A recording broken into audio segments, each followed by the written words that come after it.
Мен бала күнімде естуші едім. Біздің қазақ сартты көрсе күлуші еді. Енең дұрайын, кең қолтық, шүлдіреген тәжік.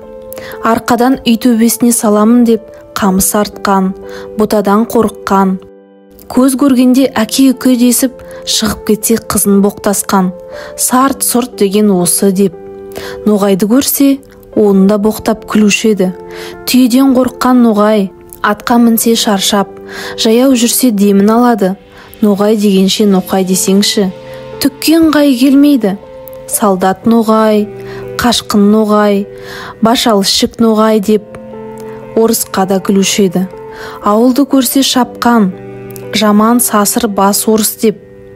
Орыс ойына келгенін қылады деген. Не айтса соған нанады, ұзын құлақты тауып бер депті деп. Сонда мен ойлаушы едім.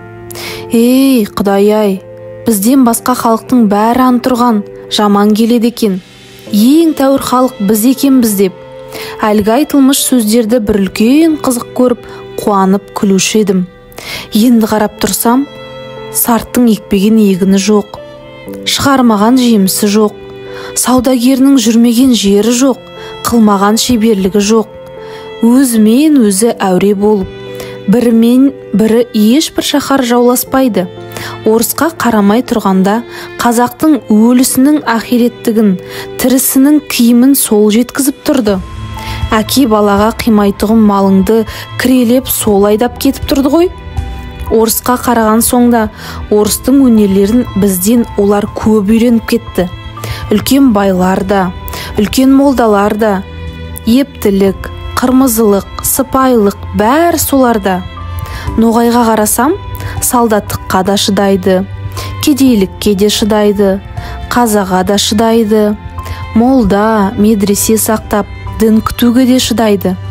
Еңбек қылып, мал табудың да жөнін солар біледі. Салтанат, әсем де соларда. Оның малдыларына, құзғын тамағымыз үшін біріміз жалшы, біріміз қош алушымыз. Біздің ең байымызды сәнің шақшы аяғың білән пышыратырға қойған идан түгіл шық сасық қазақ деп үйінен қуып шығарады. Оның бәрі бірін бірі қуып қор болмай, шаруа қуып, өнер тауып, мал тауып, зор болғанды қасері. Орысқа айтар сөзде жоқ. Біз құлы, күңі да жоқпыз. Бағанағы мақтан, бағанағы қуанған, күлген сөздеріміз қайда?